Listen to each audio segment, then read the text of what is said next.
Cuán firme cimiento se ha dado a la fe.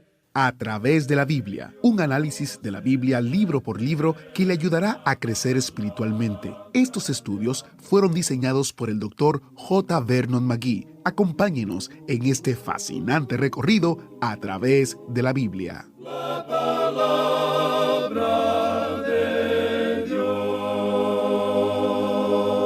Bienvenido a otra semana y a otra oportunidad para estudiar la palabra de Dios. En el programa anterior aprendimos el importante primer paso hacia el avivamiento. Hoy, nuestro maestro Samuel Montoya nos lleva a través de los pasos restantes mientras continuamos nuestro estudio a fondo del segundo libro de Crónicas. Soy su anfitrión Heiel Ortiz, dándoles la bienvenida a bordo del autobús bíblico para otro gran estudio en la palabra de Dios. Oramos para iniciar. Padre Celestial, nos presentamos delante de ti, primeramente dándote gracias porque podemos estudiar tu palabra y podemos recibir la guianza del Espíritu Santo mientras caminamos a través de los capítulos y versículos.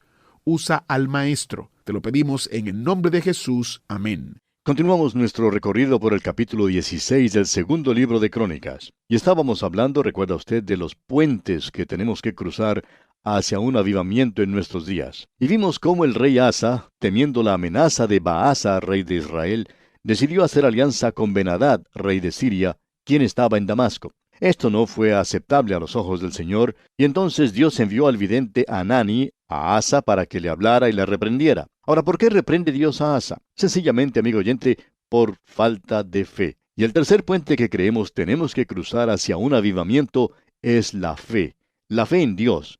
No una fe en métodos, ni tampoco una fe en el hombre, ni una fe en la iglesia, ni siquiera la fe en un sistema o en una organización, sino una fe en Dios mismo. Notemos ahora esto.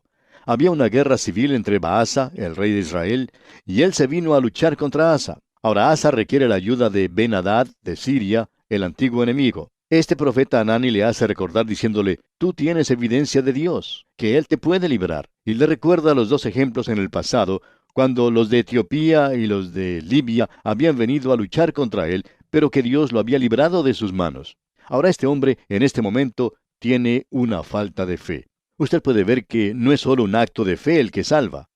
Eso es importante, somos justificados por la fe. En el momento en que uno pone toda su confianza en Cristo, es salvo. Pero amigo oyente, necesitamos vivir también por fe.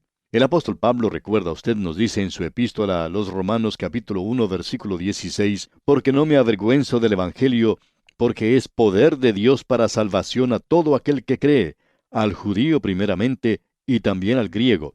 Luego el apóstol Pablo dice algo que es una expresión bastante extraña quizás al expresar, porque en el Evangelio la justicia de Dios se revela por fe y para fe. Ahora, ¿qué es lo que quiere decir con esto de por fe y para fe? Él quiere decir que uno es salvo por fe y que debe vivir por fe.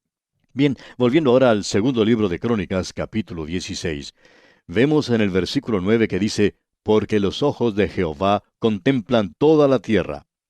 Dios está buscando a un hombre que crea en Él, o a una mujer que crea en Él. Y de paso, permítame preguntarle, amigo oyente, ¿es usted una persona que puede creer en Dios? No llegar a ser un fanático, pero sí teniendo un testimonio sólido. ¿Puede usted creer en Dios? Usted no puede llegar a Él y agradarle sin fe, porque, como dice la Escritura, sin fe es imposible agradar a Dios. Nosotros tenemos a nuestro alrededor una gran cantidad de testigos. Estamos rodeados de ellos, y se nos dice allá en la Epístola a los Hebreos capítulo 12, versículo 1, por tanto, nosotros también, teniendo en derredor nuestro tan grande nube de testigos, por esa razón, amigo oyente, despojémonos de todo peso y del pecado que nos asedia, y corramos con paciencia la carrera que tenemos por delante. Despojémonos del pecado. ¿A qué pecado se refiere? A la incredulidad. No seamos solamente salvos por fe, amigo oyente, sino que vivamos también por fe. Usted sabe que muchos de nosotros vivimos como agnósticos y sin embargo creemos que somos salvos. Notemos ahora lo que dice el versículo 10 de este capítulo 16 del segundo libro de Crónicas. Entonces se enojó Asa contra el vidente y lo echó en la cárcel porque se encolerizó grandemente a causa de esto.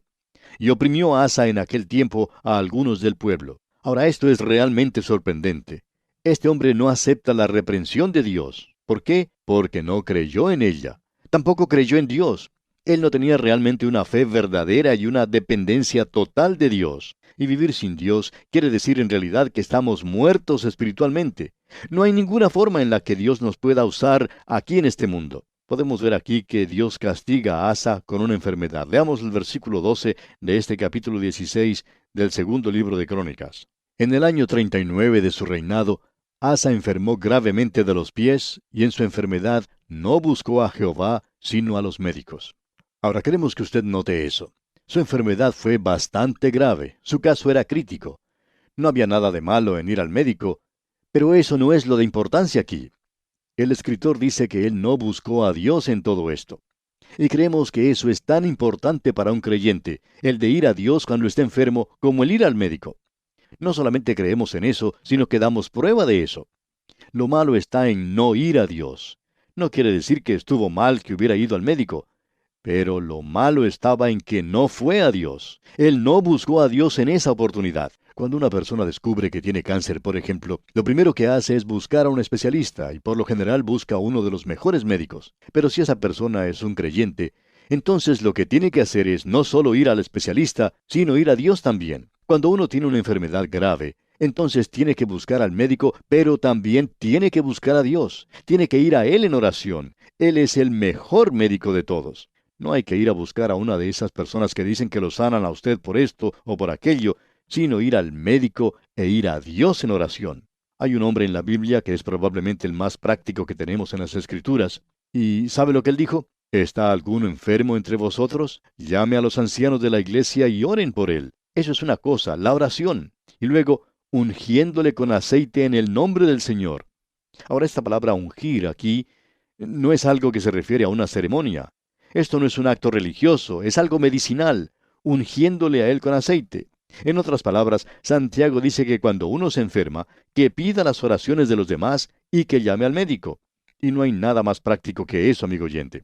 El problema con Asa, con este rey aquí, es que él llamó nada más que al médico. Él no llamó a Dios. Aquí tenemos a un hombre que había experimentado en carne propia un avivamiento, y que sin embargo no está andando con Dios. Él no está creyendo en Dios. Amigo oyente, tiene que haber fe en Dios. La fe en Dios que quita todos los problemas, todas las dificultades y las pone en el Señor. Se las entrega a Él y acepta cualquier respuesta que Él nos llegue a dar. Porque Él escucha y contesta la oración. Pero Él escucha y contesta en su propia manera. Usted puede estar seguro de una cosa, amigo oyente, que si usted entrega cualquier cosa que tenga a Él, usted va a recibir la voluntad propia de Él. Y si usted recibe la voluntad de Él, entonces usted recibe la mejor respuesta que pueda obtener. En realidad, es mucho mejor que lo que nosotros oramos. Notemos ahora los versículos 13 y 14 de este capítulo 16 del segundo libro de Crónicas. Y durmió Asa con sus padres, y murió en el año 41 de su reinado, y lo sepultaron en los sepulcros que él había hecho para sí en la ciudad de David, y lo pusieron en un ataúd, el cual llenaron de perfumes y diversas especias aromáticas, preparadas por expertos perfumistas, e hicieron un gran fuego en su honor. Ellos quemaron muchas velas, muchas candelas por él. Queremos decir que este es Asa. Un avivamiento. Fue un pequeño toque de un avivamiento.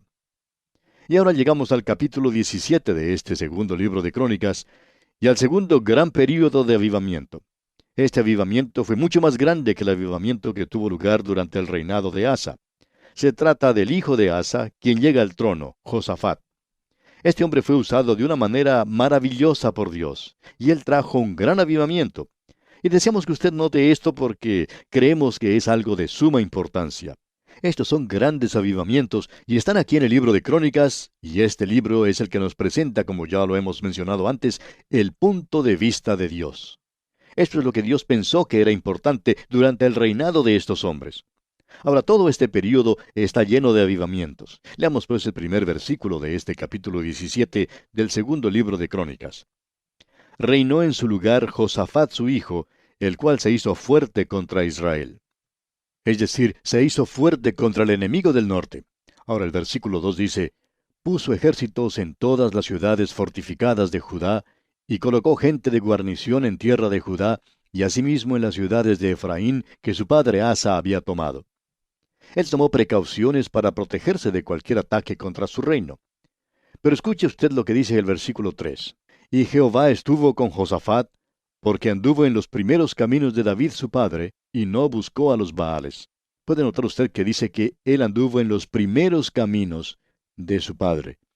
No en la forma en que anduvo Asa cuando llegó a su ancianidad, sino en la forma en que anduvo cuando era un rey joven, confiando en Dios y siendo usado por Dios. Ahora Josafat, un rey joven, confía en el Señor. Leamos los versículos 4 y 5 de este capítulo 17 del segundo libro de Crónicas. Sino que buscó al Dios de su padre, y anduvo en sus mandamientos, y no según las obras de Israel.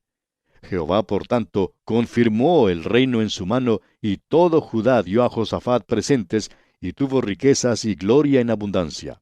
Escuche ahora, porque tenemos un testimonio magnífico aquí en los versículos 6 al 8 de este capítulo 17 del segundo libro de Crónicas. Y se animó su corazón en los caminos de Jehová, y quitó los lugares altos y las imágenes de acera de en medio de Judá. Al tercer año de su reinado envió sus príncipes, Benail, Abdías, Zacarías, Natanael y Micaías, para que enseñasen en las ciudades de Judá, y con ellos a los levitas, Semaías, Netanías, Zebadías, Asael, Semiramot, Jonatán, Adonías, Tobías y Tobadonías, y con ellos a los sacerdotes Elisama y Joram. ¿Y qué fue lo que ellos hicieron?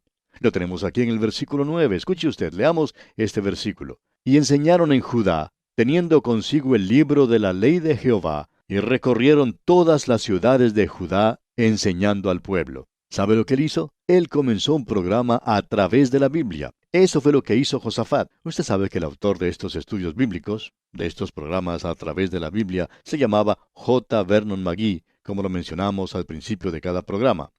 Y él decía que siempre firmaba su nombre con la inicial J. Y la gente le preguntaba qué quería decir con esa J. Él generalmente daba una respuesta chistosa a esa pregunta. Él decía que la J es la inicial de Josafat, porque Josafat fue quien primero comenzó un programa llamado A través de la Biblia. Pues bien, Josafat envió a los levitas.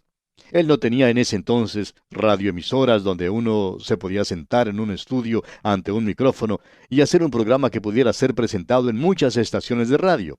Pero eso no fue lo que él hizo. Él envió a los levitas, y no a un número limitado, sino a miles de ellos, a través de todo el reino, para que enseñaran la palabra de Dios. Amigo oyente, ese es el camino a un avivamiento. Y mientras la iglesia no regrese a la palabra de Dios, no habrá un avivamiento verdadero. El movimiento que está teniendo lugar fuera de la iglesia organizada en el día de hoy, eventualmente llegará a la nada si no está basado en la palabra de Dios. Ahora, algo de eso está basado en la Biblia. Y le damos gracias a Dios por eso. Yo podría contar cosas maravillosas que están ocurriendo fuera de la iglesia organizada. Y también podría contar algunas cosas maravillosas que están ocurriendo dentro de la iglesia organizada. Y en ambos casos están basados, tienen su raíz en la Biblia. Y eso es lo que trae un avivamiento. Ese fue el avivamiento de Josafat, o sea, el avivamiento que tuvo lugar durante el reinado de Josafat. Y permítanos decir aquí, amigo oyente, que desde este capítulo 17 y hasta el capítulo 20 se nos da a conocer el reino de este hombre y el gran avivamiento que tuvo lugar durante su reinado. Él fue un gran rey. De paso podemos decir también que fue un gran hombre. Él había buscado el rostro del Señor y él quería que su pueblo llegara a conocer la palabra de Dios. Volvamos a leer otra vez este versículo 9 porque lo consideramos de suma importancia. Y enseñaron en Judá, teniendo consigo el libro de la ley de Jehová, y recorrieron todas las ciudades de Judá, enseñando al pueblo. Este era un ministerio de la enseñanza de la palabra de Dios que estaba siendo llevado a cabo por los levitas y bajo el patrocinio del rey Josafat. En otras palabras, y como dijimos antes, fue el primero en instituir un programa de A través de la Biblia. Él fue el que lo comenzó y trajo un gran avivamiento a su pueblo. Creemos, amigo oyente, que en el día de hoy, este movimiento del Espíritu de Dios ha sido traído por aquellos que están enseñando la palabra de Dios. Nosotros creemos que esa es la única manera por la cual puede suceder. Veamos ahora la reacción que tuvo lugar en los versículos 10 hasta el 12 de este capítulo 17 del segundo libro de Crónicas. Y cayó el pavor de Jehová sobre todos los reinos de las tierras que estaban alrededor de Judá, y no osaron hacer guerra contra Josafat. y traían de los filisteos presentes a Josafat y tributos de plata. Los árabes también le trajeron ganados, 7,700 carneros y 7,700 machos cabríos. Iba pues Josafat engrandeciéndose mucho, y edificó en Judá fortalezas y ciudades de aprovisionamiento, es decir, lugares de almacenamiento donde se guardaba todos los regalos que habían sido entregados a él. Allí también se guardaba todos los granos. Usted puede ver que este hombre fue maravillosamente usado por Dios. Y cuando llegó este avivamiento, tuvo un efecto en todas las naciones que los rodeaban. Este avivamiento se extendió y aún los filisteos, que eran enemigos acérrimos de David, llegaron a ser amigos y le enviaron regalos a este rey. Este avivamiento también penetró entre los árabes de ese día. Amigo oyente, lo que más necesitamos en el día de hoy es un avivamiento espiritual. Ese es el remedio para la guerra. Usted puede notar que la gente aquí no había hecho guerra contra el rey Josafat. Cuando una nación está constantemente en guerra, es porque esa nación se ha apartado de Dios. Esa es la marca que la distingue. Si una nación desea tener paz, entonces lo que debe hacer es allegarse a Dios. Ese es el método de Dios, digamos de paso, y siempre ha sido su método. Ahora este hombre Josafat ha sido bendecido de una manera maravillosa por Dios. Él edificó en Judá estas casas de aprovisionamiento para recibir todo lo que la gente le estaba regalando. Y se nos dice aquí en el versículo 13 de este capítulo 17 del segundo libro de Crónicas: tuvo muchas provisiones en las ciudades de Judá y hombres de guerra muy valientes en Jerusalén. El escritor aquí comienza a darnos las cantidades, es decir, el número de ellos. Y se nos dice un poco más adelante, en este capítulo 17, en el versículo 19, eran estos siervos del rey, sin los que el rey había puesto en las ciudades fortificadas en todo Judá. Él tenía mucha protección en caso de que llegara algún ataque del enemigo, pero Dios le había dado a él paz. Ahora veamos esta situación. Josafat era un gran hombre, y ahora él hace algo que en realidad parece increíble. Y sin embargo, cuando uno comienza a estudiarlo, se da cuenta que hubo una razón para ello. Había una motivación para que él hiciera lo que hizo. Veamos el primer versículo del capítulo 18 de este segundo libro de Crónicas. Tenía pues Josafat riquezas y gloria en abundancia, y contrajo parentesco con Acab. Josafat se asoció con Acab. Él formó una confraternidad con él. No podemos ver a dos personas más desiguales que estos dos. Ahora veamos el versículo 2. Y después de algunos años, descendió a Samaria para visitar a Acab, por lo que Acab mató muchas ovejas y bueyes para él, y para la gente que con él venía, y le persuadió que fuese con él contra Ramot de Galaad. Esto parece increíble. Es una de esas asociaciones más extrañas que tenemos en la historia, aquí en las páginas de la Biblia o en cualquier otro lugar. Es casi como decir que uno puede tener el día y la noche en el mismo momento, y que uno puede tener luz y oscuridad al mismo tiempo. Es realmente un enigma, un misterio, cómo estos dos hombres se unieron. Ellos no tenían nada en común, y ciertamente no lo tenían espiritualmente. Este rey Josafat es uno de los reyes más devotos personalmente. Él tuvo influencia en uno de los grandes avivamientos, como hemos podido ver aquí. Él amaba la palabra de Dios, y él amaba también a Dios, y es lo que uno llama un hombre espiritual. Y Acab era todo lo contrario. Un hombre sin Dios, ya lo hemos visto. Era un hombre que en realidad odiaba a Dios. Él se había entregado a la idolatría y a la inmoralidad. Ahora, ¿cómo pueden estos dos ser tan amigos? ¿Cómo pueden ellos disfrutar de la compañía del otro? ¿Qué es lo que tenían en común? Bueno, lo mejor sería hacer aquí una pequeña investigación para ver qué es lo que hallamos. Ellos tenían una triple alianza y camaradería, y todo esto era material, todo era físico, no había nada espiritual en esto. Esto es algo que uno encuentra aquí en Crónicas que usted no encontraría en ningún otro lugar. Y vamos a tener que avanzar un poquito para poder ver lo que es. Había una alianza matrimonial entre estos dos. Usted puede ver que el hijo de Josafat se había casado con la hija de Acab, y que la hija de Acab era nada menos que Atalía, de quien ya hemos visto algo allá en los libros de Reyes, y que volveremos a ver aquí otra vez en el segundo libro de Crónicas. Vamos a adelantarnos un poco por unos momentos y leer en el capítulo 21 de este segundo libro de Crónicas, y el versículo 1 allí nos dice: durmió Josafat con sus padres, y lo sepultaron con sus padres en la ciudad de David, y reinó en su lugar Joram, su hijo. Luego tenemos en el versículo 6 de este mismo capítulo 21, y anduvo en el camino de los reyes de Israel, como hizo la casa de Acab, porque tenía por mujer a la hija de Acab, e hizo lo malo ante los ojos de Jehová. Este era Joram. ¿Quién era Joram? Él era uno de los hijos de Josafat. Así que este es el hijo de Josafat que se casó con Atalía, la hija de Acab. Y eso estaba mal hecho, amigo oyente. Ese es el mismo lugar en el que se encuentra nuestra sociedad en el día de hoy. Quizá con lo que vamos a decir podamos parecer un poco anticuados para algunos, y tal vez lo seamos. Pero quisiéramos que usted, amigo oyente, nos escuche por un minuto en este asunto. En el estado de California, en los Estados Unidos, suceden tantos divorcios que se le considera el estado número 1 en ese país por esa causa.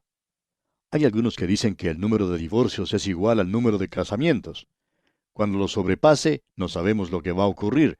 No sabemos cómo puede sobrepasarlo, pero quizá lo haga. Bien, nos preguntamos entonces, ¿cuál es el verdadero problema?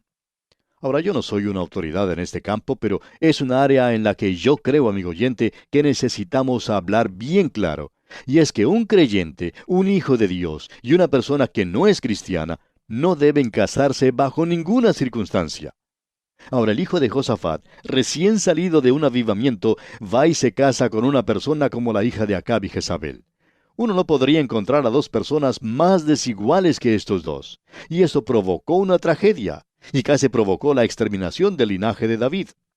Hay más tragedias, hay más corazones partidos, más vidas completamente destruidas, más niños desadaptados en el mundo por causa del divorcio que por ninguna otra causa. Donde hay uno que es un verdadero creyente y que se casa con otra persona que no es creyente, eso no da resultado, amigo oyente. Ahora, si una de esas personas se llegara a convertir después de casados, entonces Pablo tendría mucho que decirle. Pero Dios no dice mucho para aquel que entra deliberadamente, es decir, con conocimiento, en una trampa como esta. Porque eso es exactamente lo que es, una trampa. Así es que tenemos una alianza matrimonial entre Josafat y Acab. Y no solo eso, sino que también tenían una alianza comercial. Habían unido sus flotas navales y enviado sus barcos a Tarsis. Esas fueron algunas de las cosas que hicieron juntos. Podemos volver a mirar lo que dice allá en el primer libro de Reyes, capítulo 22, versículos 48 y 49. Dice, Josafat había hecho naves de Tarsis, las cuales habían de ir a Ofir por oro, mas no fueron, porque se rompieron en Esión-Geber. Entonces Ocosías, hijo de Acab, dijo a Josafat, vayan mis siervos con los tuyos en las naves. Mas Josafat no quiso. Él había aprendido su lección cuando este hijo de Acab llegó. Él dijo, no lo voy a hacer. Usted puede ver que esta alianza comercial que ellos habían hecho y el envío de sus barcos a recoger oro y granos no pudo progresar. Dios no la bendijo. Toda la carga se perdió en un naufragio. Ahora, la tercera alianza que ellos tenían era de carácter militar. En realidad, lo que los ejércitos de Acab no podían hacer, lo lograron sus bueyes. Pero dejaremos esto para nuestro próximo programa y contamos siempre con su fiel sintonía. Será pues hasta entonces, amigo oyente, que las incontables bendiciones del Señor sean su más preciada posesión, ahora y siempre.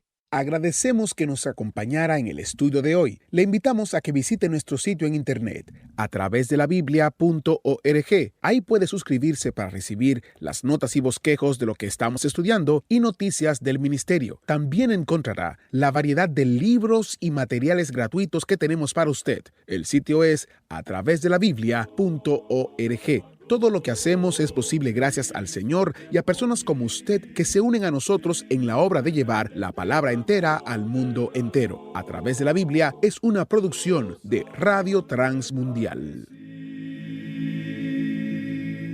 Comparta con nosotros sus comentarios al correo electrónico atv@transmundial.org. atv@transmundial.org. Recuerde que puede volver a escuchar este y cualquiera de los programas anteriores en a través de la Biblia.org. A través de la Biblia.org.